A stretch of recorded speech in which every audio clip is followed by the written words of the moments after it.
Cobblestone streets winding through the heart of the city, the scent of fresh pastries wafting through the air, inviting and warm, laughter echoing through sun-drenched piazzas, filling the air with joy. Florence, Italy, held a special place in Captain James Walker's heart, a city of dreams and memories, for it was here, amidst the historic beauty, that he had met the love of his life, Isabella. He had promised her the world, a promise made under the Tuscan sun, a world he was determined to build together once he returned from duty, a future they both dreamed of. 3 deployments later, his heart ached for her touch, the longing growing with each passing day. His soul yearned for her laughter, the sound that had once filled his days with light.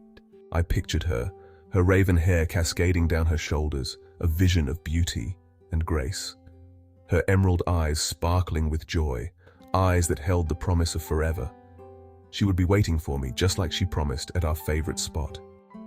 As he stepped off the train, his boots clicking against the ancient stones, the city welcomed him back.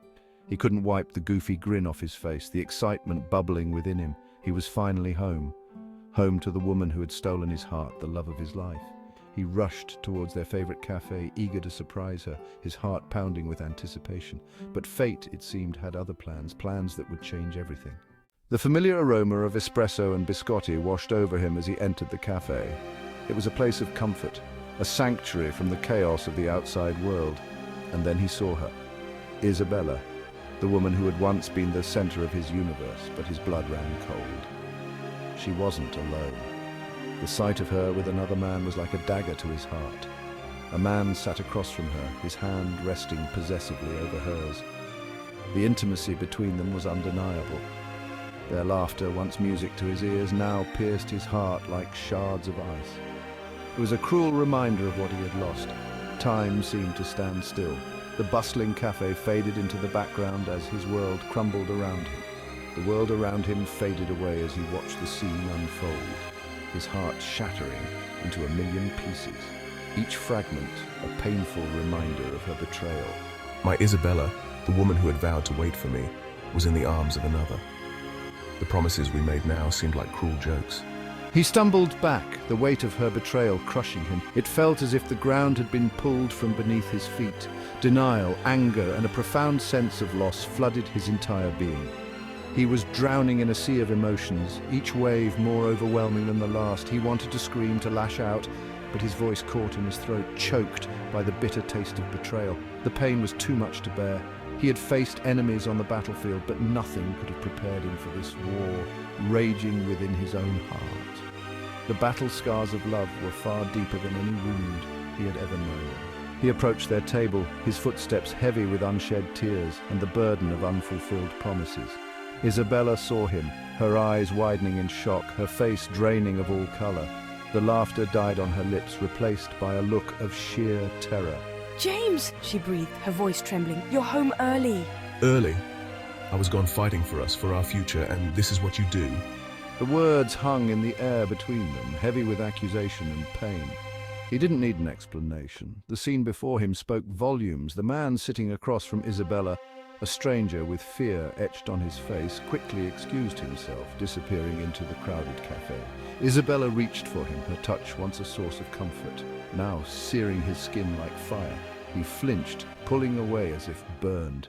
Days turned into sleepless nights. The vibrant city of Florence, once a symbol of their love, now felt like a constant reminder of her betrayal. He walked the same cobblestone streets, his heart heavy with unshed tears. He confronted Isabella, the words pouring out of him, a torrent of pain and anguish. She wept, begging for forgiveness, explaining that she thought he was never coming back. But her words rang hollow in his ears. He realized then that forgiveness wasn't about her, it was about him. He couldn't move on, couldn't find peace while clinging to the wreckage of their shattered love. So he made a choice. He chose to forgive her, not because she deserved it, but because he deserved to be free, free from the bitterness, the anger, the pain that threatened to consume him. He chose to let go. As dawn broke over the Arno River, casting a golden glow on the water, James stood on the Ponte Vecchio, the weight of the past few days etched on his face. The gentle ripples of the river mirrored his turbulent thoughts, each wave a reminder of the journey he had undertaken. He closed his eyes, taking a deep breath, the cool morning air filling his lungs, the scent of fresh bread from a nearby bakery mingled with the crispness of the dawn, grounding him in the present moment. The city was slowly coming to life around him, but he felt strangely at peace. The distant sounds of vendors setting up their stalls and the soft murmur of early risers created a symphony of renewal. He had loved Isabella with all his heart, but sometimes love wasn't enough. Memories of their time together flooded his mind, each one a bittersweet reminder of what once was. Sometimes holding on hurt more than letting go. The pain of their parting had been a heavy burden, but he knew it was a necessary step towards healing. He opened his eyes, gazing at the serene beauty of Florence, and knew that it was time to start over. The city, bathed in the soft hues of dawn, seemed to whisper promises of new beginnings. He had come home from war, but the real battle had been fought within the depths of his own heart. The scars he bore were not just physical but emotional, each one a testament to his resilience. And in the end, he had emerged victorious, not unscathed, but stronger, wiser, and ready to embrace whatever tomorrow may bring. The dawn of a new day signaled hope, and with it the promise of a brighter future.